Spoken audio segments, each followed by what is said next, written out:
નમસ્કાર દર્શક મિત્રો, સંખણાટ કાર્યક્રમમાં આપનું સ્વાગત છે। હું છું ઈશુદાન ગઢવી।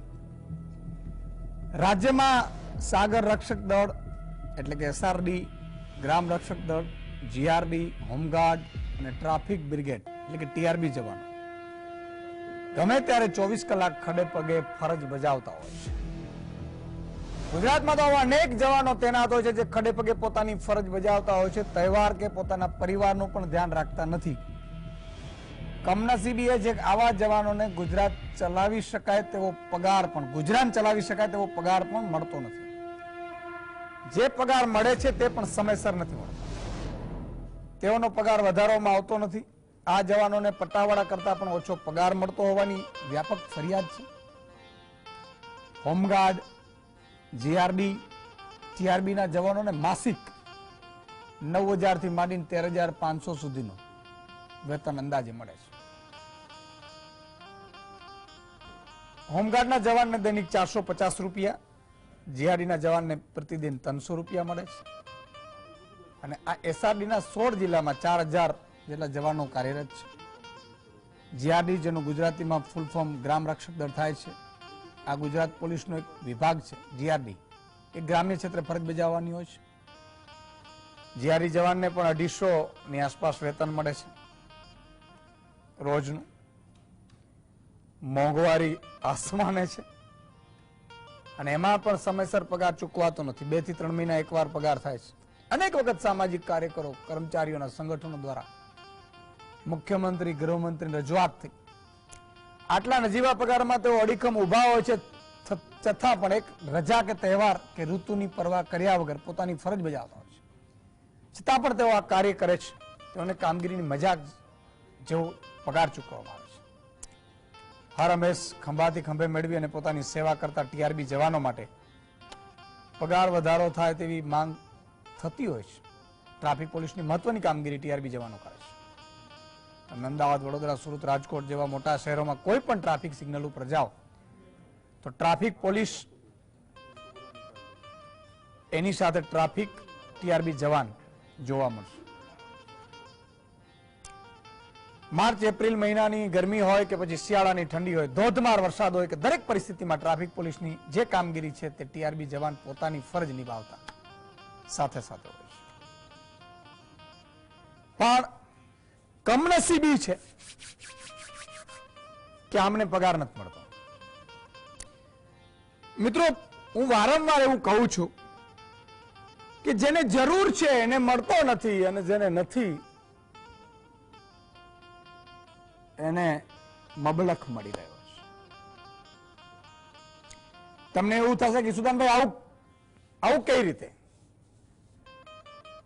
સાહેબ, ગરીબ, વંચિત, શોષિત એનું કોઈ નથી। મને ક્યારેક ક્યારેક એવું થાય છે, આધ્યાત્મિક જીવ છું પણ ભગવાનને પણ ક્યારેક ક્યારેક ધ્યાનમાં પ્રાર્થના કરતો હું છું કે એવું તો શું છે કે એક અધિકારી પગાર તો સારો લે છે, બંગલો પણ લે છે, એના દીકરા દીકરીઓને સરકારી ગાડીઓમાં ફેરવે છે અને ઉપરથી કરોડોની લાંચ પણ લેતા પકડાય છે। અને એક જે રાત દિવસ રસ્તા ઉપર હોય છે, ભલે કદાચ એમાં બુદ્ધિ ઓછી હશે એવું માની શકીએ, બધા બુદ્ધિવાન નથી હોતા, પણ કમસે કમ એને ઘર ચલાવે એવી સ્થિતિમાં પણ નહીં। મિત્રો, ક્યારેક મને એવો વિચાર આવે કે આંગણવાડી બહેનો આટલી બધી રાત દિવસ મહેનત કરી અને જૂજ પગાર લેતી હોય અને સરકારી કાર્યક્રમોમાં, તાઇફાઓમાં કરોડો રૂપિયા ઉડતા હોય, 2 કાર્યક્રમ કદાચ મને વિચાર આવે એવો કે સરકારના 2 કાર્યક્રમ ઓનલાઈન કરી દેવામાં આવે, ઉદ્ઘાટન મુખ્યમંત્રી, પ્રધાનમંત્રી નો આવે, મને વિચાર આવે, અને એનો જે રૂપિયો બચે ઈ આ આંગણવાડી બહેનો હોય, આ ટીઆરબી જવાનો હોય, આ જીઆરડી હોય, એનો 12 મહિનાનો ડબલ ત્રબલ પગાર થઈ જાય। તો એવું કરાય કે ચાલો એક કામ કરો, મહિનો દિવસ મુખ્યમંત્રી અથવા તો મંત્રીઓ કોઈ પણ ઉદ્ઘાટન વાળા રિબિન કાપવામાં નહીં જાય। આવું મને વિચાર આવે, સારું ખોટું મને ખબર નથી। અને એનો જે બચાવ થાય, તમને આશ્ચર્ય થશે મિત્રો, મુખ્યમંત્રી જયારે પ્રોગ્રામ ગોઠવે કે મારે કચ્છમાં જવું છે, એટલે આખી પોલીસ ત્યાં જાય, 2 દિવસથી આખો ત્યાં કાફલો ગોઠવાય, ત્યાં અહીંથી હેલિકોપ્ટર ઉડે, અહીંથી ગાડીઓ હોય, ત્યાંથી ગાડીઓ હોય, સુરક્ષા ખૂબ હોય. હું તો એમ કહું છું જવું જોઈએ ગ્રાઉન્ડ ઉપર, ન જવું જોઈએ નહીં. પણ કઈક એવા સામાન્ય કાર્યક્રમો હોય કે એ માત્ર ને માત્ર એવું કરી શકાય કે એક વિધવા બેનના નામે ઉદ્ઘાટન કરી દેવામાં આવે અને એના રૂપિયા બચે એ આંગણવાડી બહેનોને 4 ગણો પગાર આપી દો 12 મહિનાનો.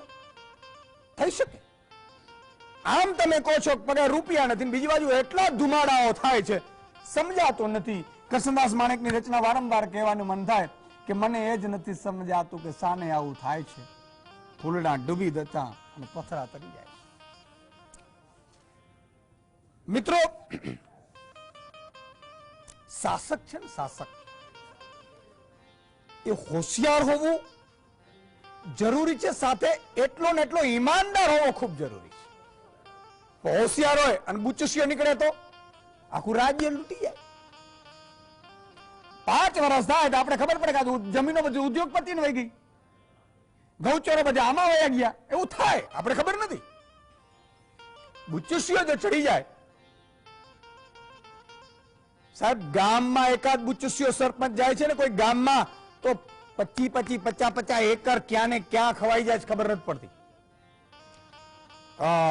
વિધાનસભામાં કહ્યું છે કે 5 કરોડ ચોરસ મીટરની આસપાસ ગૌચરની જમીનો ગુમ થઈ ગઈ, એટલે આકાશમાં ઉડી ગઈ, અંદાજિત, કદાચ હું ભૂલતો ન હોત, ગુમ થઈ ગઈ.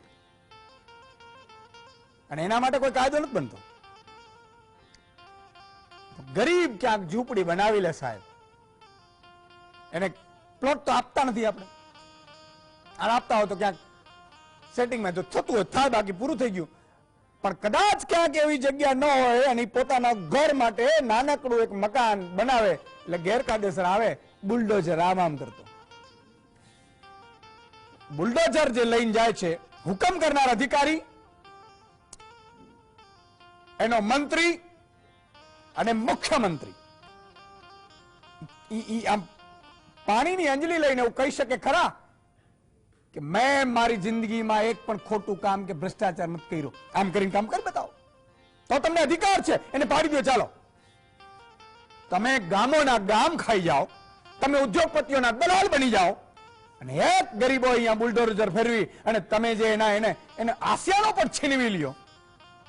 યાદ રાખજો, કુદરતની થપાટ લાગશે ને ત્યારે એની લાકડીમાં અવાજ પણ નહીં હોય. અને હું એટલા માટે આપણે કહી રહ્યો છું, કદાચ મને ઈશ્વર બોલાવી રહ્યો છે, ભગવાન બોલાવા રહ્યો છે, ભગવાન શ્રીરામ મારા મોઢેથી બોલાવી રહ્યો છે કે ઈશુદાન કદાચ આ લોકોને કદાચ ટીવી ભૂલથી જોઈ જાય, જીએસટીવી, અને સંખનાદમાં કદાચ મારા વાક્યો જાય અને ક્યાંક મોટી બૂચ મારવાની હોય બચી જાય, તો એના નરકમાં જવાના જે શાસ્ત્રો કહે છે, કદાચ રસ્તા બંધ થઈ જાય, ક્યાંક સુધરી જાય, ક્યાંક લાગી આવે. સાહેબ, આ ધરતી ઉપર, આપણી ગુજરાતની ધરતી સોરઠની, સંતોની, માતાજીઓની, ભગવતીઓની અને વીર પુરુષોની ધરતી છે. પણ ખબર નહીં, હમણાં થોડા ઘણા ફાલ એવા આવ્યા, વિનોદભાઈ બોચે જ મારે જ, બોલો, આહા મારું નહીં ભરાય મને. અરે કેટલું ભરવું છે ભાઈ, કેટલું ભરવું છે, ખબર નથી પડતી. મિત્રો, આજે મારે ગઈકાલથી મારી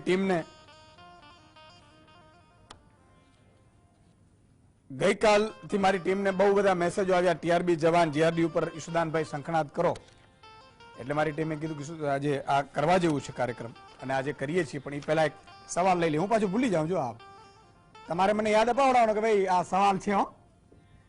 સવાલ આપણે લઈએ છીએ અને એની છેલ્લે આપણે વિજેતાઓના નામ આપીએ. સવાલ છે, ખેડબ્રહ્મા, ઈડર અને શામળાજી નજીકની ટેકરીઓ કયા નામથી ઓળખાય છે? એ અરવલ્લીની ગિરિમાળા, બી આરાસુરની ટેકરીઓ, સી ગબરનો ડુંગર અને ડી કાળો ડુંગર. તમારો જવાબ અમને વોટ્સઅપ કરો 7016311312 આ નંબર પર. તમારું નામ અને ગામનું નામ ખાસ લખવું. છેલ્લે હું 5 જેટલા જે સાચા જવાબ આપનાર છે વિજેતાઓને એને હું નામ બોલીશ. અચ્છા, બીજું માની લો કોઈક દાતા હોય એવો, તો મારી તો એવી ઈચ્છા છે મિત્રો કે આને કોઈ આપણે ગિફ્ટ આપીએ, 5 જે વિજેતા હોય એને ટોકન. તો કોઈ સ્પોન્સર કરવા માંગતું હોય તો એ પણ વોટ્સઅપ કરે તો એના નામે આપણે એ પણ કરીશું. આ તો ભાઈ સેવાના કામ છે. મને ખબર છે જયારે કોરોના આવ્યું, શિક્ષણ ફી આ લોકોએ બહુ ઘટાડી ન શક્યા, 25% કરાવ્યું ને ત્યારે કાર્યક્રમ મારું આવતો. એ કાર્યક્રમમાં મેં અપીલ કરી હતી હાથ જોડીને સ્કૂલ સંચાલકોને, સાહેબ 120 કરોડ રૂપિયા સ્કૂલ સંચાલકોએ મને મેસેજ કરીને કીધું હતું બધા આવીને. પછી મેં ફોન નંબર ને પછી 120 કરોડ રૂપિયા માફ કર્યા હતા. એટલે સારા કામમાં દેર ન હોય. તમને લાગતું હોય તો ચોક્કસ સ્પોન્સર કરવા માંગતા હોય એ પણ સ્પોન્સર કરે આ કાર્યક્રમ. તો આજે આપણે ચર્ચા કરવી છે. એક મિત્ર મારા મનોજ એવું લખે છે કે લોકો કહે છે કે વાહ શું મજાની મોસમ છે, પણ મધ્યમ વર્ગનું તો 12 માસ શોષણ છે. અમારા છોકરાને કોઈ ક્યુટ નથી કહેતું, કહે છે તો આ તો કુપોષણ છે. પગાર અમારો દિવસ જેવો આવે ને જતો રહે, અમારી આંખોમાં માત્ર આંસુનું જ રોકાણ છે. સાહેબ, મધ્યમ વર્ગની એવી હાલત થઈ ગઈ છે. અમદાવાદ, વડોદરા, સુરત, રાજકોટમાં 40 હજાર કમાનાર, એમાંય પતિ પત્ની 2 નોકરીઓ કરતા હોય તો 2 છેડા ભેગા નથી થતા. શું કામ નથી થતા? એટલા માટે થઈ છે બેરોજગારી એટલી છે, ગમે ત્યાં ગમે પગારમાં કરવું પડે. બીજું, મોંઘવારી એટલી વધારી દીધી. ત્રીજું કે શાસકો પોતાના માટે કરોડો ઉડાડે છે, ગરીબો, વંચિતો, શોષિતો માટે કાંઈ નથી કરતા. એટલે એ શોષિત થાય છે, એનો બધાને બદલો ચૂકવવો પડે છે. એટલે આ બધી વ્યવસ્થાઓની ખામીઓ છે. આજે આપણે 4 મહાનુભાવો આપણી સાથે જોડાયા છે. પ્રકાશભાઈ પટણી ટીઆરબી જવાન છે, મનસ્વીજી થાપર રાજકીય વિશ્લેષક છે, વિનોદભાઈ પંડ્યા આરટીઆઈ એક્ટિવિસ્ટ છે, અને ઇમ્તિયાઝભાઈ પઠાણ સામાજિક અગ્રણી છે. મને પૂરો જોખમ છે કે પ્રકાશભાઈ પટણી આજે જોડાયા છે, કદાચ હવે એમનો છેલ્લો દિવસ હશે, કારણ કે સ્વાભાવિક છે કોઈએ બલી ચડવી પડે, એટલે હવે કદાચ એમને નોકરીમાં ન પણ રાખે. જે આ મિત્રો જે બહાર આવે છે ને સહન એને જ કરવું પડે છે. બાકી અંદર બેઠા બેઠા ખાલી વાતો કરે ને કોમેન્ટો કરે ને મજા લે છે ને, એ દુનિયામાં ક્યારે આવે છે ને ક્યારે જતા રહે છે ને એ ખબર નથી પડતી. એટલે સવાલ તો એ છે. એટલે કોઈ તમે, હું ક્યારેક વારંવાર કહેતો હોઉં છું, ઘણા લોકો શિખામણો આપતા હોય છે સાથની જગ્યાએ, ત્યારે એમને કહેતો હોઉં છું કે સાહેબ, તમારી તાકાત ન હોય ને બોલવાની સત્ય, અથવા તમે કોઈકથી ડરતા હો, સિસ્ટમ, વ્યક્તિ કે ફલાણાથી, તો જે કોઈક બોલે છે ને એને સાથ આપો. અને માની લો સાથ નથી આપતા તો ચૂપ બેઠો તો બહુ થઈ ગયું. તો આ 4 મહાનુભાવો છે. શરૂઆત પ્રકાશભાઈ તમારાથી મારે કરવી છે કે તમે ટીઆરબી જવાન છો, વચ્ચે તો એવો પણ રાતોરાત કંઈક સૂઝ્યું અધિકારીને, એટલે બધા ટીઆરબી જવાન છૂટા કરી દેવા છે. મારી પાસે આવ્યા, મેં વિડીયો બનાવ્યો, યુવરાજસિંહને કીધું, અને ટીઆરબી જવાનો બધા રસ્તા ઉપર આવ્યા, અને અલ્ટિમેટલી હાલ પૂરતા રાખી લીધા. ચૂંટણીઓ આવે છે ત્યારે કઈ ડિસ્ટર્બન્સ ન થાય. પણ યાદ રાખજો, જે પણ કાયદા કાનૂન ખાલી હાલ પૂરતા આપણે અટકાવ્યા હોય ને, ચૂંટણી પછી લાગુ પડવાના પૂરેપૂરા ચાન્સીસ રહે. એનું મેં જોઈ લીધું. માલધારીનો આ જે કાયદો હતો એ ગાય ઓન લાયસન્સ વાળો, તો પ્રકાશભાઈ ખરેખર કેટલો પગાર મળે છે, શું હોય છે, કેટલી કલાકની નોકરી હોય છે, 28 દિવસ હોય છે, શું હોય છે? એવી જ રીતે બીજા પણ એસઆરડી, ગ્રામ રક્ષક દળ, આ બધાની સ્થિતિ શું છે? અત્રે ઉપસ્થિત મહાનુભાવોને પહેલા તો મારા નમસ્કાર, જય હિન્દ. જીએસ ટીવીનો પણ હું ખૂબ ખૂબ આભાર માનું છું કે જેઓએ અમારો અવાજ લોકો સુધી પહોંચાડવામાં મદદ કરે છે. ખાસ ઈશુદાનભાઈ ગઢવીનો પણ ખૂબ ખૂબ આભાર માનું છું અને એમને જન્મદિવસની શુભેચ્છા પાઠવું છું. Thank you. અને હાલ અમારે ટીઆરબી જવાનોનો જે પગાર છે એ દૈનિક 300 રૂપિયા હાજરી છે, અને એમાં પણ એવો કંઈક નિયમ છે કે ફક્ત ને ફક્ત 28 દિવસ જ ભરવાના, 30 દિવસ કે 31 દિવસ ભરવા નથી મળતા. ને એમાં અમારો 300ના લેખે 8400 પગાર છે, અને એમાં અમારા કામના કલાકો છે એ 8 કલાકનો હોય છે. એટલે સવારની જે શિફ્ટ હોય છે, 2 શિફ્ટમાં કામ કરવાનું હોય છે. સવારની જે શિફ્ટ હોય છે 7:30 થી 3:30ની, અને જે બપોરની જે શિફ્ટ હોય છે એ 3 થી 11 વાગ્યા સુધીની આવી રીતનું અમે રોડ ઉપર ટ્રાફિકમાં નિયમન કરીએ છીએ. તમે કીધું કે લગભગ 8,000 રૂપિયા જેટલો પગાર હોય, ઘર કેમ ચાલતું હશે?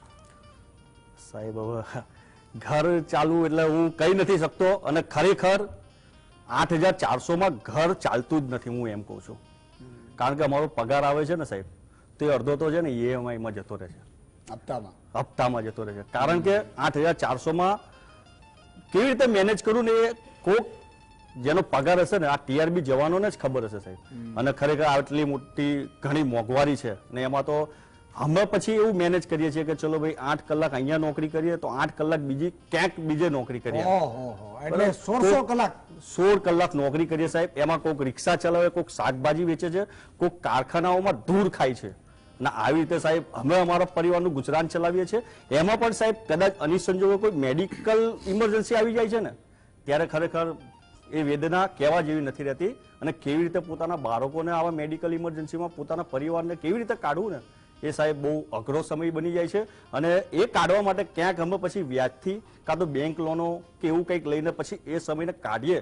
અને પછી અમારા ઉપર જે ભારણ આવે છે ને સાહેબ, એ કેવી રીતે અમે સહન કરીએ છીએ ને, એ ખરેખર શબ્દથી વ્યક્ત નથી કરી શકતો. પ્રકાશભાઈ, આ 28 દિવસ વાળી ગેમ છે ને મિત્રો, એટલા માટે કે સળંગ નોકરી થાય તો બધા લાભો આપવા પડે.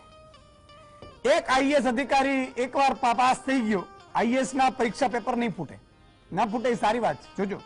કારણ કે અહીંયા લગભગ હવે તો આમ આદમીના લોકો આવવા માંડ્યા, દીકરા દીકરીઓ, મને આનંદ છે એનો. બાકી લગભગ IAS અધિકારીઓ એના દીકરાને IPS IAS બનાવવા માંગે, મંત્રી નેતા હોય એ આ બનાવવા માંગે, મોટા લોકો હોય બનાવવા માંગે, એટલે એને પેપર ન ફૂટે. IPS UPSC ની પરીક્ષા હોય, GPSC ની.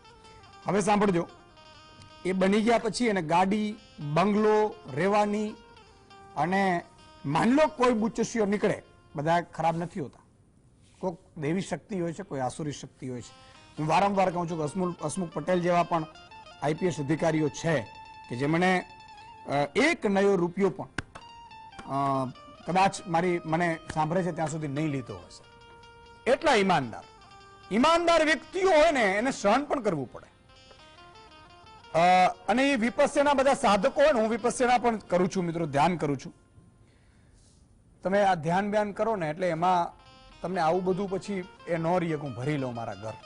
કારણ કે આપશે, ઈશ્વર આપશે. પણ સવાલ એ છે કે આ લોકો 16 કલાક કામ કરે સાહેબ. જિંદગીમાં તમે વિચાર તો કરો કેવી સ્થિતિ હશે. હવે 8,000 ઘરનો, એના દીકરાની ફી, દીકરીની ફી, એના માટે દૂધની બોટલ લેવાની હોય, થોડુંક દૂધ લઈએ, પછી ચા પાય, એમાં કોઈક મહેમાન આવી જાય તો પછી એમ કે કામ કરો ને હજી કોથળી લઈ આવો, પછી ઉધાર રાખે. સાહેબ ક્યારેક તમે આમની જોડે એક દિવસ ગુજારો ને તો ખબર પડે પરિસ્થિતિ કેવી થાય છે. ઇમ્તિયાઝભાઈ, સામાજિક અગ્રણી તરીકે શું કહેશો આ બધાની પરિસ્થિતિઓ? સર્વપ્રથમ તો ઈશુદાનભાઈ, આપનો અને GSTV નો ખૂબ ખૂબ આભાર કે આપે એક એવા વર્ગના મુદ્દાને ટચ કર્યો છે કે જે ખરેખર ખૂબ જરૂરી હતો. પ્રકાશભાઈની વાત તો આપણે સાંભળી, પણ જે વેતનની વાત ચાલી રહી છે એની સામે જો આપણે જોઈએ તો TRB જવાનની સેવામાં ક્યાંય પણ સરકારને એક મિનિટ પણ આડું અવડું નહીં ચાલે. અચ્છા, મોટા મેગા સિટીઓની અંદર રોજ સવારે જે લાખોની સંખ્યાઓમાં પોતાના રથ લઈને જે રાજાઓ નીકળે છે, કે જે એવું માનતા હોય છે કે પૂરું શહેર અને ખાસ આ TRB જવાનને એ પોતે જ પગાર ચૂકવે છે, એટલે એના ગુસ્સાનો ભોગ પણ આ TRB જવાનને બનવાનું. કાળા તડકાની અંદર પણ એમને નોકરી કરવાની, કે જે તડકાની અંદર જો 15 મિનિટ ગાડી બંધ થઈ ગઈ હોય એટલે એને 2-3 લીંબુ શરબત પીવા પડે સામાન્ય વ્યક્તિને. એ પરિસ્થિતિની અંદર 8-8 કલાક તમે કીધું એ રીતે ઠંડીની અંદર, વરસાદની અંદર આ લોકો ફરજ બજાવે છે. અને મેં તો એવું પણ સાંભળ્યું છે કે ઘણી વખત આ જે તાપમાન જેમાં નોકરી કરે છે એમના મોજા પણ એમની સ્કિન સાથે ચોટી જતા હોય છે. છતાં પણ એમના ડિસિપ્લિનમાં, એમની જે ફરજમાં ક્યાંય પણ TRB જવાને, કારણ કે જે ગવર્મેન્ટના કર્મચારી છે એ મોટા ભાગે પેલું કહેવાય ને કે ભાઈ TRB જવાન છે તો કે સંભાળી લેશે, એટલે જે 2-3 લોકોની કામગીરી છે એ એકલા હાથે કરતા હોય. અને આપણે જોઈએ કે મિનિમમ વેજીસમાં પણ આને જો લઈએ તો આ બહુ ઓછું વેતન કહેવાય. અનસ્કિલ લોકોની જે પગાર છે એ પણ ક્યાંક 400 રૂપિયા આસપાસ છે, કે જેને કંઈ આવડતું જ નથી, જે ક્યારેય ભણવા જ નથી ગયા અને માત્ર ને માત્ર એને શ્રમ જ કરવાનો છે, એવા લોકોને પણ 400 રૂપિયા આસપાસ સેલેરી મળતી હોય છે, વેતન એક દિવસનું. હવે 8,400 રૂપિયામાં, એટલે આ અત્યારે તમારા કાર્યક્રમને જોનારા તમામ દર્શકો અત્યારે ખરા અર્થની અંદર એ વિચારતા થઈ ગયા હશે કે 8,400 રૂપિયા એક સામાન્ય માણસનો, કોઈનો એક દિવસનો ખર્ચો છે, કોઈના માટે એક કલાકનો ખર્ચો છે, અને કોઈ નોર્મલ જિંદગી જીવતા લોકો માટે અઠવાડિયાનો ખર્ચો છે. અને એમાં પૂરો મહિનો આ લોકોને કાઢવાનો, અને એની સેવામાં, એની સર્વિસમાં કોઈ વીવીઆઈપી બંદોબસ્ત છે, ટ્રાફિકની વ્યવસ્થા કરવી છે, ત્યાં ક્યાંય પણ એક મિનિટ પણ એમનું મોડું નહીં ચાલે, એમના ડિસિપ્લિનની અંદર ક્યાંય પણ 19-20 નહીં ચાલે. ક્યાંક ને ક્યાંક આપણે એમની ઉપર ભ્રષ્ટાચારના આક્ષેપો પણ જોયા છે, પણ સમજવાનું એ છે કે જ્યારે યુનિફોર્મની અંદર જે વ્યક્તિ આવે છે, ક્યાંક ને ક્યાંક આવે છે તો માણસમાંથી ને, જનતામાંથી જે વ્યક્તિ છે, અને એ વ્યક્તિને પણ ઘર છે, પરિવાર છે, એમને પણ એમનું જીવન ધોરણ ચલાવવું છે, અને એની સામે જે સરકાર તરફથી આ વન ટાઈપ ઓફ, એક પ્રકારે તો હું એમ કહું છું કે ખૂબ જ મોટું શોષણ કહેવાય. ને ટીઆરબી જવાનોને વચ્ચે જે 6,400 જવાનોને જે છૂટા કરી દેવાની વાત આવી, તો એમાં પણ એ લોકોએ જે વિરોધ કર્યો ત્યારે ખ્યાલ આવ્યો કે કંઈકના જીવના જોખમે એ લોકો કામ કરે છે, અથવા તો ઘણી વખત એમને ત્યાં સર્વિસ દરમિયાનમાં પડી જતા હોય એવા પણ કિસ્સાઓ છે. બિલકુલ. અને ખાલી ટીઆરબીની વ્યવસ્થા ટ્રાફિક માટે નહીં, તમે જોયા હશે ઘણા બધા પોલીસ સ્ટેશનોની અંદર પણ ક્યાંક ને ક્યાંક પેલું પ્યુન જેવું કામ પણ આ ટીઆરબી ને સોંપતા હોય, સાહેબોના કંઈક પર્સનલ કામો હોય તો એ પણ ટીઆરબી કરતા હોય. આવું બધું, કે ઇન શોર્ટ એમને એવું હોય કે ભાઈ મારું આ જે છે એ એક ડિસિપ્લિનમાં મારી જિંદગી જાય અને એક હું યુનિફોર્મની અંદર રહું, લોકો મને સારી નજરે જોવે. પણ એ ખાલી માત્ર સારી નજરે, લોકો એક સન્માનની નજરે જોવે, એ નજરની સામે આ લોકોનું જે શોષણ થઈ રહ્યું છે એને જનતા અને સરકાર બે ક્યાંક ને ક્યાંક નિગ્લેક્ટ કરી રહી છે, જેનો ભોગ આ ટીઆરબી જવાનોને બનવું. બિલકુલ. પણ મિત્રો, એક પ્રકૃતિનો નિયમ છે. આપણે એક ભીખુદાનભાઈ ગઢવી ક્યારેક ક્યારેક જોક્સ મેં સાંભળેલા છે એના મોઢે, કે આપણે મનુષ્ય પણ એક માનવ બનવું પડશે. એક આમ એસટી બસમાં માન લો કે એસટી બસ લાગે ત્યારે, હવે તો ઓછી ભીડ છે, નહીં તો પહેલા બહુ ભીડ થતી, વાહનો બધા હતા નહીં, તો એસટી બસમાં આમ રૂમાલ નાખી દે, બાળીઓમાંથી, ખિડકીઓમાંથી આમ રૂમાલ નાખી દે. રૂમાલ નાખીને ગમે એમ કરીને કંડક્ટરને કહે, એ ભાઈ બેહાડી દે, ભાઈ બેહાડી દે, પ્લીઝ બેહાડી. અને ભાઈ કદાચ કંડક્ટર એને બેસાડી દે ભાઈને, બરોબર છે, એ બેસી ગયો, પોતાની સીટ મળી ગઈ, બાકી બધી ફૂલ છે, અને પાછી બીજા 2 લોકોને કંડક્ટર બેહાડવા જાય ને એટલે કે હવે કેટલાક ભરીશ, દેખાતું નથી, આમાં શ્વાસ લેવાતું નથી. તમે સમજો મારી વાત? પોતે ચડી ગયા એટલે દુનિયા. એટલે સાહેબ, મારે કહેવાનું એ છે, જે લોકો સુખી લોકો છે, જે લોકો ભગવાને ઈશ્વરે આપ્યું છે, એકવાર ગરીબની ઝૂંપડીએ જાજો સાહેબ, તમને ખબર પડશે કે ગરીબાઈ કેમ. અને તમે સત્તા ઉપર તો જ રહો કે તેની આવડત હોય. આવડત ન હોય ને તો એક દિવસ રહેવાય નહીં, કારણ કે તમે તમારા કારણે ઈ ગામ, તાલુકો, જિલ્લો, રાજ્ય કે દેશને બહુ મોટું નુકસાન થાય છે. તો એક નાનકડા વિરામનો સમય થયો છે, જવાનો પણ ક્યાંય નથી તમારે. હજી 2 મહાનુભાવો છે, હજી બીજું ટર્ન લેશું. હોમગાર્ડ, એસઆરડી, ટ્રાફિક, જીઆરડી, આ બધા ઉપર આપણે ચર્ચા કરી રહ્યા છીએ. એની વચ્ચે એક મને બહુ બધા મેસેજ આવ્યા શિક્ષકોના. શિક્ષકો જે ગ્રાન્ટેડ, આજે ગ્રાન્ટેડ શાળામાં જ્ઞાન સહાયકની જે ફક્ત 5 મહિના માટે નિમણૂક કરાઈ, મહિનાની મુદત પૂરી થઈ ગઈ. બોલો, ફરી ભરતી કરશે, 2 મહિના બગાડશે, એટલે કે અડધું વર્ષ શાળાઓમાં શિક્ષકો જ નહીં આવે. તમે જુઓ, આમ ચલક ચલાણું હાલે છે, ચલક ચલાણું ઓલે ઘરે પાણું. ખબર છે કે નાની આપણે ગેમ રમતા હતા સાહેબ?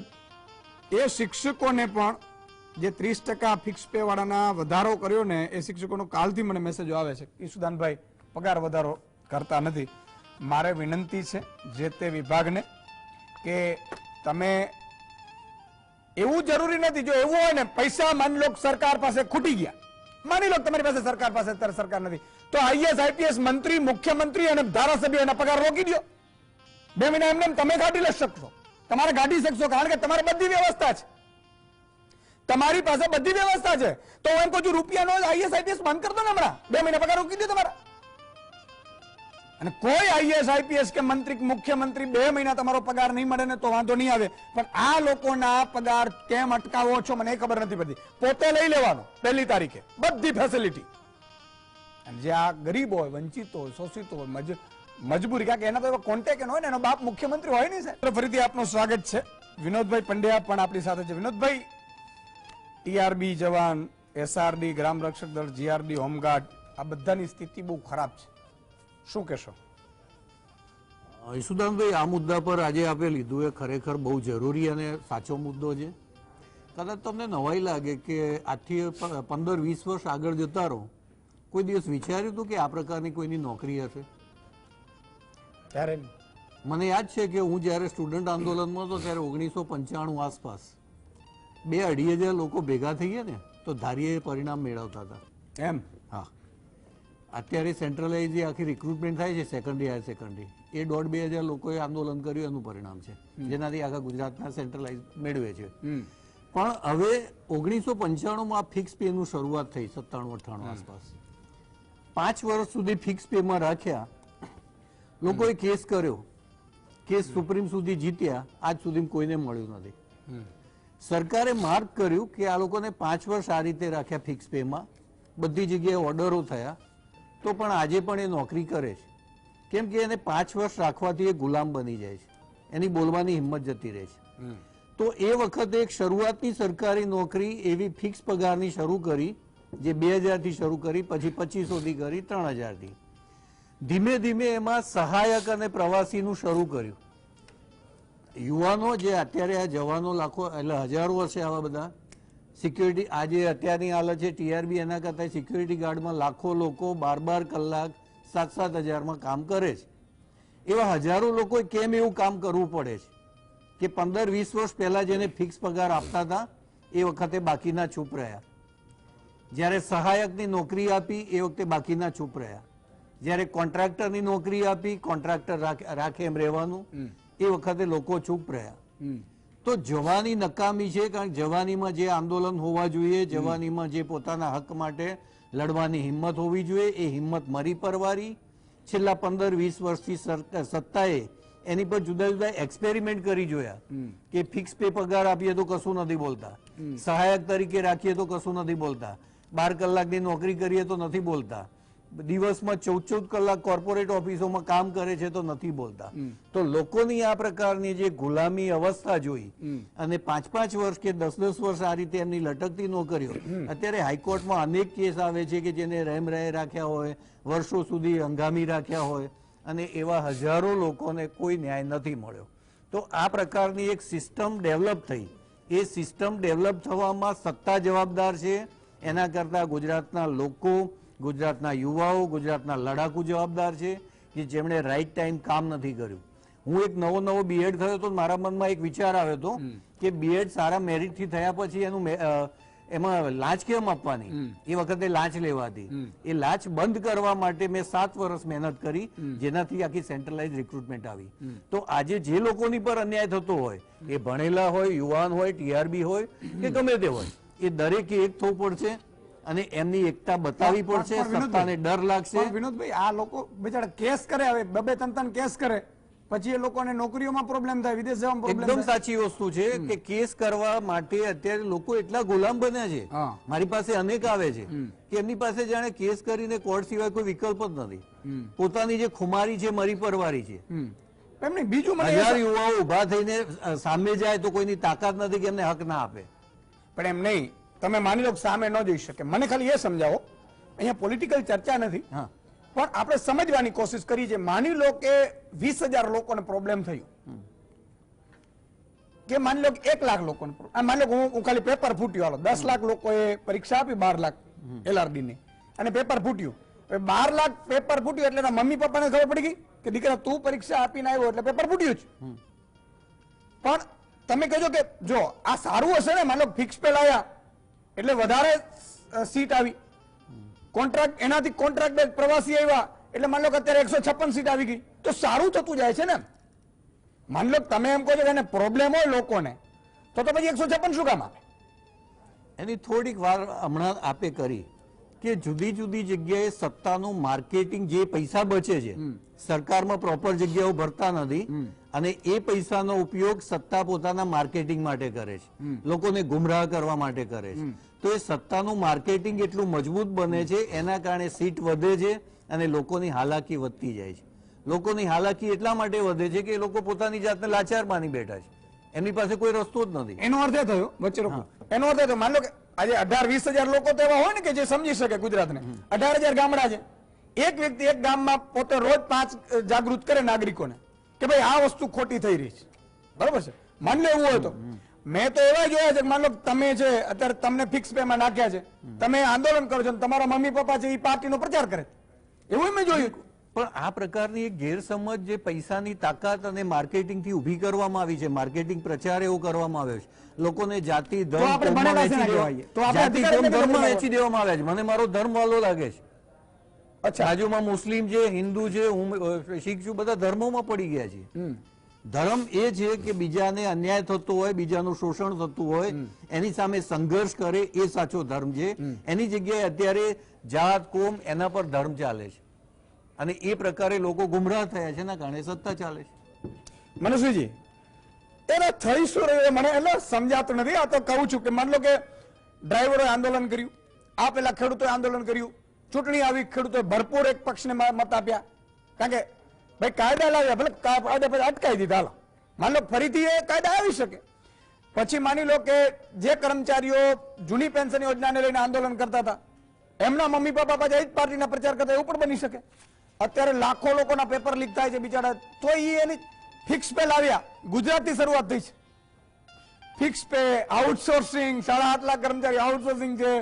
પછી એ તો આ થઈ શું રહ્યું છે એટલે સમજાવો એમ, કારણ કે એ ગમે છે લોકોને. માન લો કે અમને 300 રૂપિયા नौकरी રાખે છે એટલે ગમે છે, શું હશે? ईश्वरन भाई, सबसे पहले तो आपको जन्मदिन की खूब मुबारकें और आपने आज के दिन ऐसा गंभीर और ऐसा सोचने वाला टॉपिक उठाया है, ये बहुत ही काबिलिय तारीफ है. आपके डेट ऑफ बर्थ के दिन आपने ये किया है और प्रकाश भाई को भी काबिलिय तारीफ है कि ये इतनी हिम्मत के साथ यहाँ पे आए हैं और इस बात को लेके आए हैं कि ये जो पीड़ा है टीआरबी जवानों की, ये बहुत बड़ी पीड़ा है, ये गंभीर पीड़ा है कि आज के दिन में अगर हम बात करें कि 300 से कम का इनको वेतन मिलता है रोज का, तो इसके ऊपर सोचना पड़ेगा. गुजरात जो हम बात करते हैं कि आज हमारे देश में अगर हम गर्व से बोलें, आज के दिन वाइब्रेंट गुजरात हो रहा है, आज के दिन हम बोलें कि दुनिया के सारे लोग गुजरात की तरफ देखते हैं और वहां पे जो लोग ट्रैफिक को गाइड करते हैं उन लोगों का वेतन इतना कम है. और अभी मैं थोड़ा रिसर्च कर रहा था, जब आपने बोला तो मिनिमम वेजेस जो है हमारे गुजरात की 2023 की, उससे भी कम इनका जो रोज का भत्ता होता है उससे भी कम है. और फिर मैंने ये भी रिसर्च किया कि बाकी देशों में ट्रैफिक पुलिस का क्या रहता है, ट्रैफिक जो इंस्ट्रक्टर्स होते हैं उनके वेतन क्या रहते हैं, उसमें कहीं ना कहीं सबसे कम कहीं होता है. तो यहाँ पे हमारे टीआरबी जवान है बाकी सारे देशों के कंपैरिजन में. तो ये जो चीज है, ये कहीं ना कहीं हमारे जो डिस्पैरिटी है कि एक तरफ हम देख रहे हैं कि एक हम बहुत आगे जाता हुआ गुजरात है, बहुत बढ़ता हुआ देश है, और वहां पे हमारे गुजरात के जो लोग हैं, हमारे भाई बहन हैं, वो टीआरबी जवान जो है उनको 300 रुपए में क्या होता है? आज के जमाने में एक कॉफी भी नहीं आती है. 2 लोग अगर कॉफी पीने जाते हैं तो वो कॉफी भी नहीं मिलती.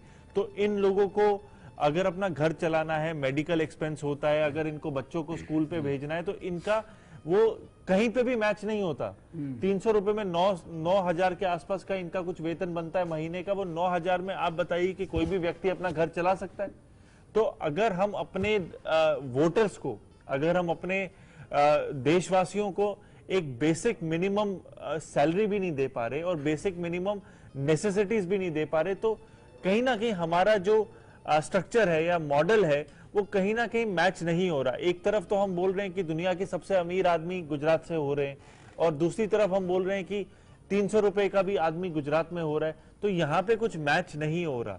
अगर हम बात करें, अगर ये हो रहा है कि ग्लोरियस गुजरात है, वाइब्रेंट गुजरात है, ये अच्छी चीज है, होना चाहिए. साथ में ये 300 के बदले एक बेसिक मिनिमम पे भी होना चाहिए कि जिससे एक खुशी से अपना घर चलाए. जिससे इनको अपने माता पिता के लिए मेडिकल एक्सपेंस जो करना है उसके लिए भी उनके पास पैसा है, अपने बच्चों को अच्छे स्कूल में पढ़ाना है उसके लिए भी उनके पास पैसा है, और अपने जीवन को आने वाले समय में किस तरीके से आगे बढ़ाना है, हाउस होल्ड एक्सपेंसेस के लिए भी पूरा पैसा है। तो ये एक अच्छा गुजरात मेरे को लगता है कि अच्छा देश वैसा लगता है कि जहां पे गरीब वर्ग जो है, कोई भी वर्ग का आदमी हो, उसको इक्वल अपॉर्चुनिटी मिले, इक्वल पैसा मिले। कहीं ना कहीं ईशुदान भाई वो नहीं हो रहा।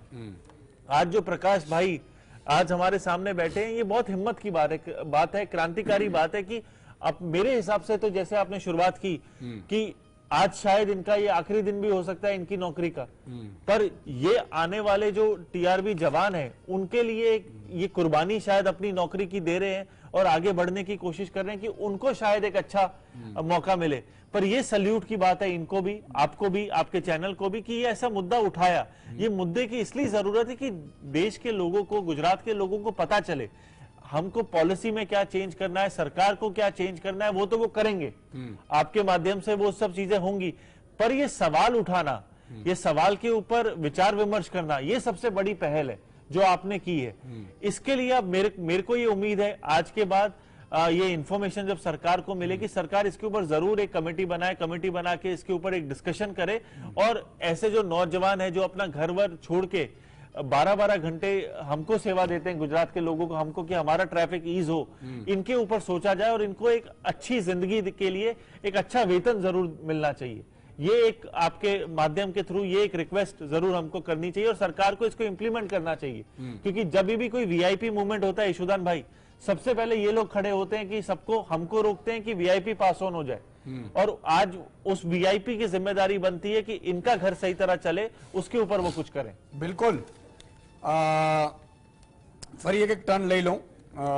જી પ્રકાશભાઈ, તમારી બીજી કઈ બાબત હોય પીડા?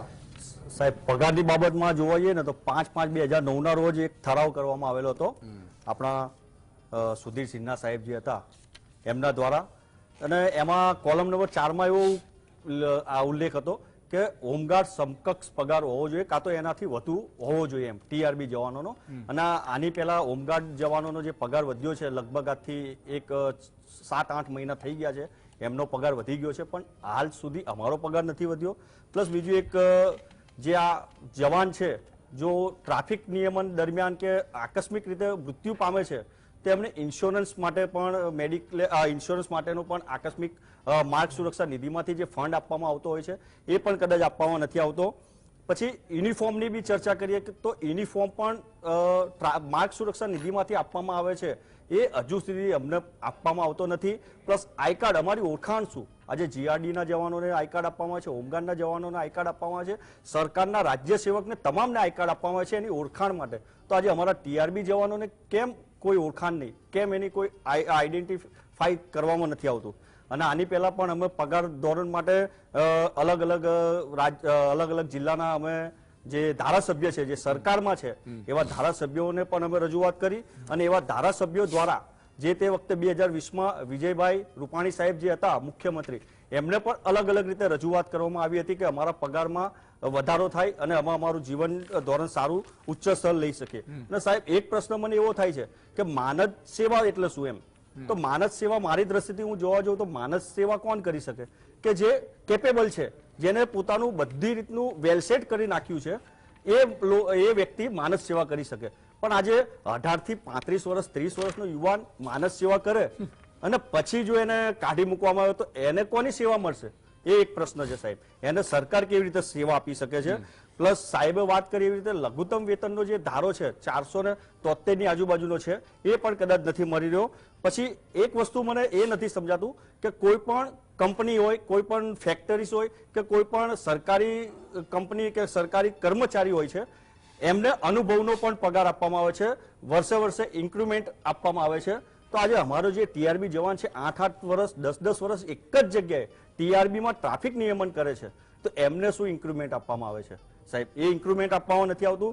અને એમની મારો એક છેલ્લો એટલો પ્રશ્ન છે કે જો આ ટીઆરબી જવાનને પ્રોત્સાહન આપવું હોય ને તો સાહેબ સરકારને એવું લાવવું જોઈએ કે આ લોકોની આટલા સમયની ડ્યુટી પછી આમને કોઈ સરકારી તૈયારી કરતા હોય, ગ્રેજ્યુએટ છોકરાઓ છે, 12 પાસ જે યુવાનો છે, એ તૈયારી કરતા હોય તો એમને સરકારીના ધારાધોરણ પ્રમાણે આમ એનસીસી ના લોકો જોઈ લો, એનસીસી ના યુવાનો છે એમને 2 માર્ક્સનો, સ્પોર્ટના યુવાનો જે હોય એને 5 માર્ક્સનો આવો ફાયદો મળે છે. તો ટીઆરબી ના જવાનોને પણ આ નોકરી દરમિયાન જો કદાચ સરકારી નોકરી લાગે છે તો એમને પણ ફાયદો મળવો જોઈએ. બિલકુલ. ઇમ્તિયાઝભાઈ, શું કરી શકાય? ઈશુદાનભાઈ, આમાં જે તમામ પેનલિસ્ટની વાત આપણે સાંભળીને એમાં એક સીધી વાત છે કે સત્તાધીશો છે ને એને 2 વર્ગની અંદર પૂરા સમાજને ડિવાઈડ કરી દીધું.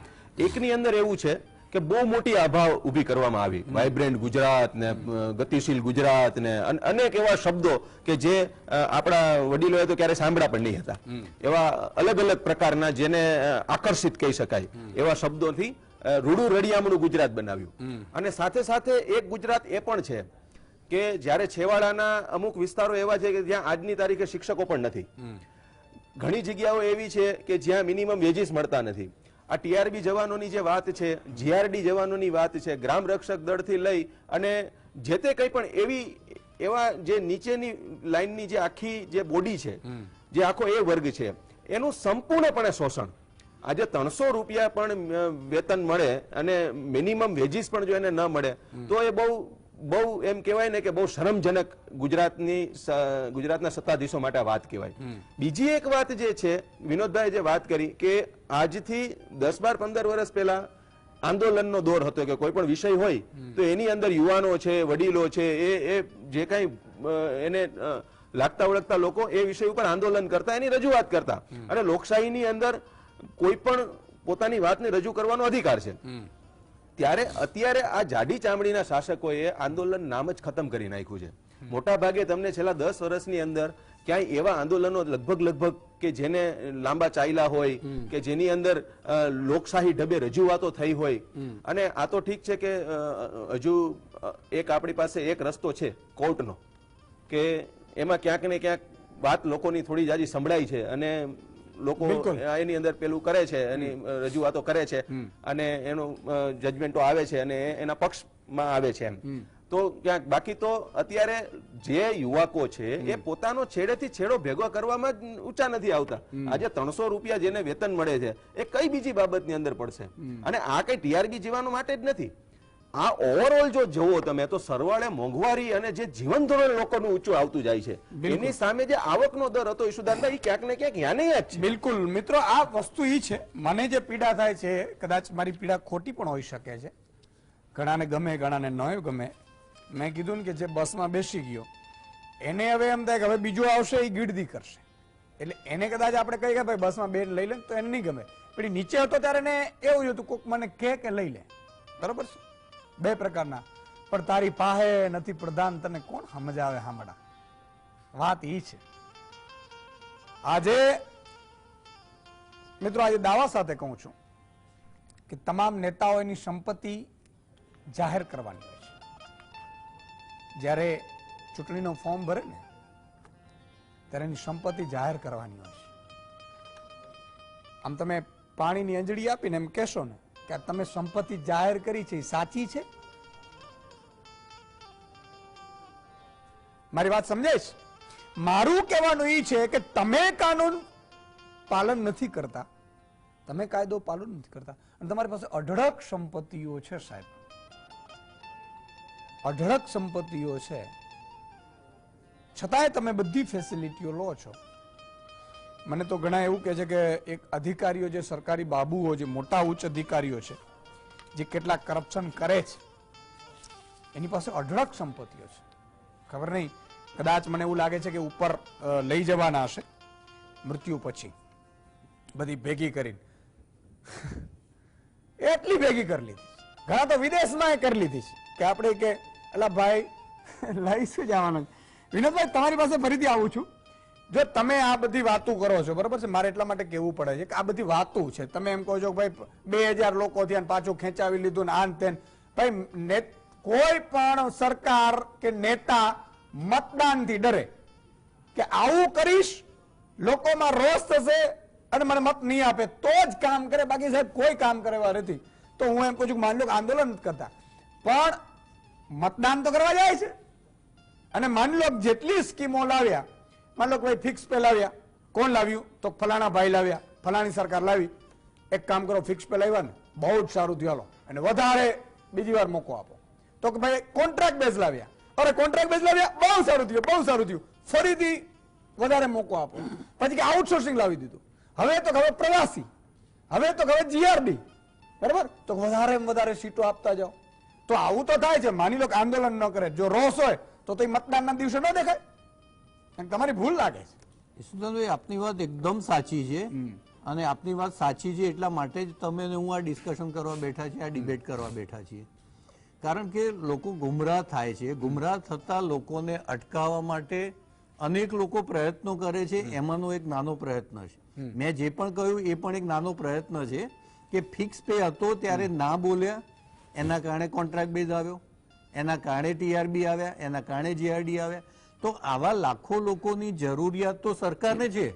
આજે એ જે હજારો ટીઆરબી જવાન રાખે છે, 6-7 હજાર કે 10,000, તો એમની જરૂરિયાત તો દેશમાં છે, નોકરીમાં જરૂરિયાત છે, એટલા માટે એમને રાખે છે. તો કેમ એમને કાયમી નહીં રાખવાના? જે વર્ષોથી કાયમી આવી નિમણૂકો થતી હતી એમાંથી 90% નિમણૂક બંધ કરી, એમાંથી ફિક્સ પે કર્યા, ટેમ્પરરી કર્યા, હંગામી કર્યા, રોજમદાર કર્યા, અને એ રીતે ધીમે ધીમે લોકોને ખસેડતા ગયા અને એ લોકોને ગુલામ બનાવતા ગયા છે. એ ગુલામી છોડવી પડશે. જેમ પ્રકાશભાઈ આજે પોતાની નોકરી છોડવાની તૈયારી સાથે આવ્યા છે. એક નાનો ટીઆરબી જવાન છે, 300 રૂપિયામાં ગુજરાન ચલાવવાનું છે, જો એ છોડવા તૈયાર છે તો આવા હજારો યુવાન જયારે છોડવાની તૈયારી બતાવશે ને, તો આ જ સત્તાધીશોને બેરોજગારી એવી છે કે બિચારા જાશે ક્યાં. મારું કહેવાનું એવું છે કે ચલો છોડો નહીં તમે, પણ મતદાનમાં એને દેખાતું હતું. હું એક્ઝામ્પલ આપું.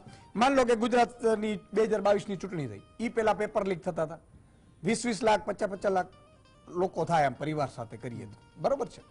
હવે 50 લાખ લોકો અંજળી લઈને કે ભાઈ આ વખતે મને થપાટ લાગી છે, મારા દીકરાને થપાટ લાગી છે, મારી પત્નીને આ ફલાણ ટીકડું, તો અહીંયા મત આપવા જાય છે.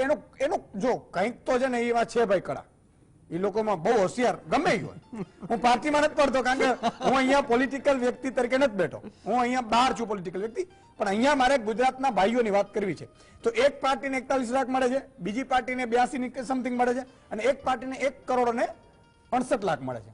તો માની લો પેપર લીક થયું, એમાં તો એ લોકો હોશે ગયા કે કામ કરો, પેપર લીક કર્યું, વાહ જોરદાર, ચાલો ફર્સ્ટ દબાવ. એટલે ઈ શું હશે? માની લો તમે કહો છો કે આંદોલન છોડો, એ તો વાત મૂકી દો. એ મતદાનની આખી કરામતો બહુ ભારે છે. અને જ્યાં સુધી આપણે એના કેટલીક વસ્તુઓ એવી હોય છે કે ખોટું થાય, કરપ્શન થાય, પણ તમારી પાસે પ્રૂફ ના હોય.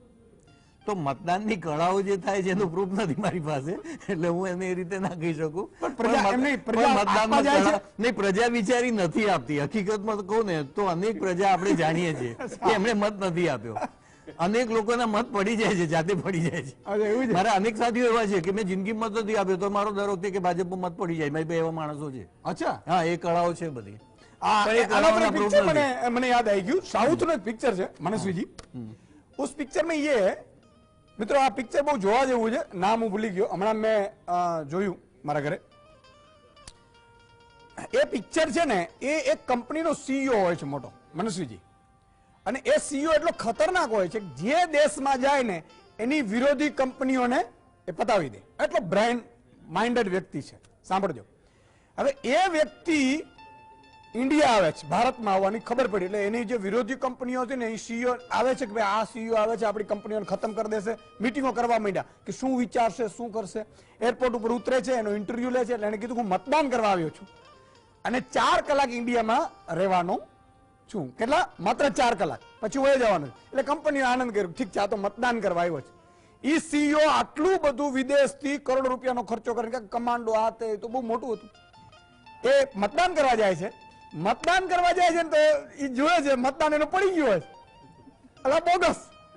હવે સાંભળજો, બોગસ મતદાન થાય છે. એટલે પછી આને કીધું કે ભાઈ આ સિસ્ટમ સામે તો હું લડવાનું છું. એટલે ઇલેક્શન કમિશનમાં જાય છે. ઇલેક્શન કમિશને કીધું મતદાન રોકાવો. હવે મતદાન રોકાવો અને બધાને કહો કે ભાઈ કેટલું કેટલું બોગસ પડે છે. એટલે એને ઇલેક્શન કમિશન કે ભાઈ આમાં 1 થી ન થાય, તમારે 1 થી મતદાન, તો નહીં, રિઝલ્ટ રોકાવો. એટલે પેલા મુખ્યમંત્રી બને છે, આંતર બધા રિઝલ્ટ તૈયારી થાય છે. પછી એ મતદાન રોકાય છે ઇલેક્શન કમિશન ના કહેવાથી. પછી એને એવું કીધું કે ફોન લાઈન ખોલો કે ભાઈ કેટલું બોગસ પડે છે. 2000 એક વિધાનસભા દીઠ બોગસ પડતું હતું, અને જીતનો રેશિયો તો 1500-1800 હતો. બરોબર છે. જો કે એ ફિલ્મ બહુ મસ્ત છે. તો आपको क्या लग रहा है ये सब होता होगा? ये कह रहे हैं, या तो फिर लोग ही इतने मतलब कि जिसका पेपर लीक हुआ, जिसको मतलब ओपीएस हुआ, पेपर लीक हुआ, चलो एक बार और दबा देते हैं, दूसरी बार पेपर लीक, मजा आया। क्या होता है? देखिए, एक चीज तो ईशुदान भाई हमको समझनी पड़ेगी, 140 करोड़ की आबादी में और 6-6.5 करोड़ गुजरात की जनता में लोग अपनी अपनी लाइफ की परेशानियों में बहुत बिजी है। कोई हॉस्पिटल के बेड के लिए बिजी होगा, कोई ट्रैफिक में खड़ा होगा, कोई जीएसटी भरने के लिए बिजी होगा, कोई इनकम टैक्स भरने के लिए बिजी होगा, कोई अपनी नौकरी के लिए बिजी होगा, कोई शादी करने के लिए बिजी होगा, कोई शादी से परेशान होगा। तो लोग अपनी अपनी लाइफों में बहुत परेशान है। तो लोगों को राजनीति में आना है या आंदोलन करना है, इसका विचार नहीं आएगा, क्योंकि लोग अपने अपनी लाइफ में बिजी, और जिसके पास थोड़ा पैसा हो जाता है या एजुकेशन हो जाती है, वो लोग ये भी सोचते हैं कि चलो हम देश छोड़ के कहीं और चले जाएं, अपनी जिंदगी कहीं और अच्छी बिताएं। तो लोग इतने ज्यादा देश को चलाने के लिए नहीं सोचते, अपने अपने घर को चला लें, अपने खुद को चला लें, अपने पेट को पाल लें, इसके ऊपर ही पूरा जीवन बीत जाता है कि बच्चों की पढ़ाई करा लें या बच्चों की शादी करवा लें, इसी में उनका पूरा जीवन खत्म हो जाता है। तो हम एक्सपेक्ट करें कि लोग ये सब करें, तो ऐसा नहीं होता। तो इसी कारण लोग जनता को चुनते हैं और वो लोग विधानसभा में आते हैं या पार्लियामेंट में आते हैं और वो फिर कानून बनाएंगे जिससे हमारी लाइफ अच्छी तरह बीतेगी। तो कहीं ना कहीं वहां पे मिसमैच हो रहा है। पर आज के मुद्दे पे वापस आता हुआ, मुझे ईशुदान भाई ये लगता है कि एक ही सोल्यूशन जो इमीडिएट हो सकता है वो ये है कि जैसे हमारे टीआरबी जवान हैं, उनकी जो भत्ता है डेली का, वो 300 से सीधा 450 जो होमगार्ड का होता है उसको इमीडिएट स्टेप की तरह मैच करना चाहिए। तो ये एक डिसेंट लिवेबल लाइफ जिया करें और इनको कहीं कोर्ट के धक्के नहीं खाने चाहिए। एक मानवता के ग्राउंड पे सरकार को इमीडिएटली कदम उठाना चाहिए कि होमगार्ड और इनको इक्वल ट्रीटमेंट क्यों नहीं मिल रहा, ये एक बड़ा सवाल है। 150 रुपए का जो गैप है वो मेरे हिसाब से तो 450 भी कम है, क्योंकि दोनों होमगार्ड हो या 20-20 हजार कर देना चाहिए सबको। बिल्कुल 20-20 हजार, 21-21 हजार कर देना चाहिए। इसके ऊपर कोई मिनिमम कर देना चाहिए, इसके ऊपर कोई सोचना नहीं चाहिए। और जैसा कॉर्पोरेट्स में होता है या जैसा हमारे आईएएस भाई हैं या आईपीएस भाई हैं, उनकी भी रेगुलर सैलरी बढ़ती है, उनकी प्रमोशन होती है, तो इनके ऊपर भी उस तरीके से सोचना चाहिए। क्योंकि आपने जैसे शुरुआत की, शायद इनका अगर हम बोलें कि इनका दिमाग का योगदान कम होगा, जो मुझे नहीं लगता कम होगा, क्योंकि एक आदमी को 4 रास्ता मैनेज करना बहुत मुश्किल काम होता है, साथ में चालान काटना बहुत मुश्किल। पर इनका जो समय है और गुजरात की कड़कती धूप में खड़ा होना है, और कोई आदमी 9,000 रुपए में इतना खड़ा हो सकता है 12 घंटे, तो इसके ऊपर सरकार को जरूर सोचना चाहिए और इमीडिएट स्टेप पे इनको कल एक गिफ्ट देनी चाहिए कि होमगार्ड की तरह इनकी जो सैलरी है उसको मैच वाइब्रेंट के साथ कर देना चाहिए। 2 लाख करोड़ નો રોકાણ આવ્યું, 5 લાખ કરોડ નું આવ્યું, એની સાથે તાળીઓ મારો કે બધા જવાનો છે, बिल्कुल कर देना चाहिए। और इसमें कोई बड़ी बात नहीं है। देखिए, सरकार कर सकती है, सरकार को करना चाहिए। आपके कितने कर्मचारी हैं भाई बहन? हमारे पूरे गुजरात में 8 से 9 हजार 8 से 9,000 है, 50,000 के आसपास है। 50,000 है। तो अगर 8 से 9,000 80,000 के आसपास 80,000 लोग हैं, उनको उनके 80,000 लोग नहीं, उनके ऊपर 4 लोग और डिपेंडेंट। तो पूरी फैमिली के लोगों को एक गिफ्ट देनी चाहिए सरकार को 2024 में। और भगवान राम का मंदिर भी बन रहा है और साथ में इनके घरों में भी दिया जले, राम राज्य हो जाए। बिल्कुल इनके घरों में दिया जले, और ये सच में इनकी जरूरत है। और इनको भी ना निकाले, ये आवाज सबके बतौर आवाज उठाइए, ऐसा भी नहीं निकलना, बिल्कुल नहीं निकलना। એક જ મિનિટ સાહેબ, હું ખાલી 1 મિનિટ લઉં છું। એટલે જે સરકાર એમ કહે છે કે આંદોલન, સરકાર એક માય બાપ છે, અને હું એક પોતે આજે કોઈ રાજકીય પક્ષ નહીં, હું કાયદાથી સંકળાયેલો માણસ છું। એટલે જો મા બાપને ખબર હોય કે મારા દીકરાને આ વસ્તુ જરૂર પડતા મારે આપવાની જ છે, તો એવું સરકારને જરૂરી નથી કે લોકો આંદોલન કરે, રોડ ઉપર આવે ને સુપ્રીમ કોર્ટ હાઈકોર્ટ સુધી જાય ને પછી જ હું આને કંઈક લાભ આપું, એવું નથી હોતું સાહેબ। અમે તમારા દીકરાઓ છીએ, તમે અમારા માય બાપ છો, તો તમારે જે દીકરાને એક રોટલીની ભૂખ આવી હોય તેને બીજી રોટલી આપવી પડે સાહેબ। અને કદાચ આવો તમે વિચારો તો બહુ સારી વસ્તુ છે, દીકરાને માગવાનું ના હોય, દીકરાને આપવું પડે છે। બિલકુલ, તમારે 10 સેકન્ડમાં કંઈ કેવું છે? પહેલા તો ઈશુદાનભાઈ, આપને જન્મદિવસની ખૂબ ખૂબ અભિનંદન। ઈશ્વર આપને ઘણી બધી તરક્કી આપે। અને સાથે ભાઈને હું કહેવા માંગુ છું કે નોકરીની વાત અવારનવાર થઈ, આ બધું ઈશ્વરના હાથની વાત છે। કોઈને પણ એની દેવું એ બધું કુદરતના હાથની વાત છે, કોઈ નથી। પણ તમે જે અવાજ ઉઠાવ્યો એ બદલ ખૂબ ખૂબ અભિનંદન। Thank you. પણ મિત્રો, જો મારી કોશિશ તો રહેશે તમને એક તો જાગૃત કરવાની, તમારા હક અધિકારો માટે લડવાની, અને ત્રીજી વસ્તુ કે મારી કોશિશ છે, મારે કઈ અપેક્ષાઓ નથી, પણ કોશિશ એ છે કે સિસ્ટમ આગ કहीं पे भी हो આગ લગની चाहिए, સિસ્ટમ બદલવી જોઈએ. જે મોટા નેતાઓ, મંત્રીઓ, અધિકારીઓ, ઉદ્યોગપતિઓ માટે કાયદા બની શકતા અને કાયદા ફરી શકતા હોય તો મારા ગરીબ, વંચિત, શોષિત માટે કેમ ન ફરી શકે, મારા ખેડૂત માટે કેમ ન ફરી શકે? સિસ્ટમ બદલની चाहिए. અને જો આપણામાં, હું સાચું કહું છું, સાચા હૃદયમાં જો ભગવાન રામનું મંદિર બની રહ્યો છે, રામ રાજ્ય માટે આપણે જો નીકળી પડતા હોઈએ, હું એને આવકારું છું. મંદિર બને છે ને મને ગદગદ છાતી ફૂલે છે. માં ભગવતી સીતામાનો જ્યારે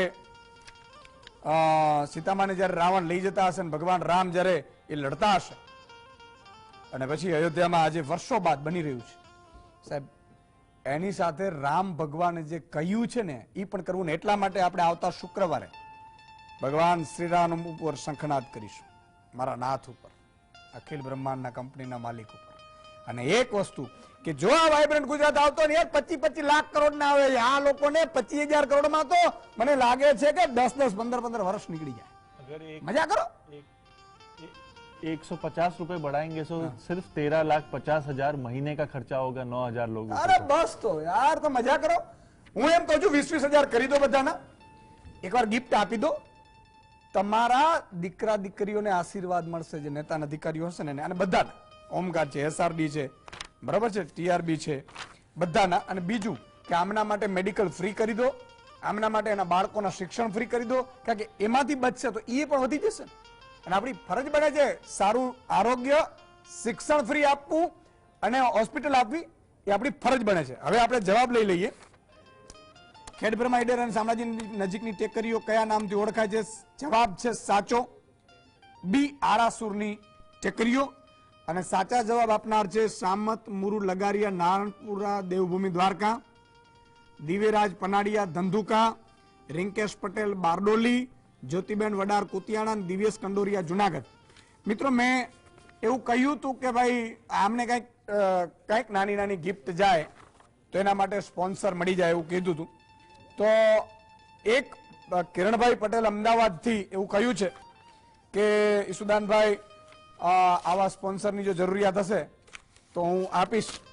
એટલે કિરણભાઈનો ખૂબ ખૂબ આભાર માનીએ છીએ. અને જો એવું હું મારી ટીમ સાથે વ્યવસ્થા એક કરીશ ચર્ચા, કઈ રીતે તમને આ જે નામો ઇનામો છે એ કઈ રીતે પહોંચે, જેથી કરીને તમારી માટે મોટી યાદગાર થઈ જાય. આજે બસ આટલું જ મારી વિનંતી છે. આ TRB જવાન જે પ્રકાશભાઈ છે એને બધા વતી હિંમત કરી છે, એટલે એમને કંઈ ડિસ્ટર્બ કરવામાં ન આવશે. બીજું ધ્યાન રાખજો, કાયમી કોઈની સત્તા નથી. જય હિન્દ, જય ભારત.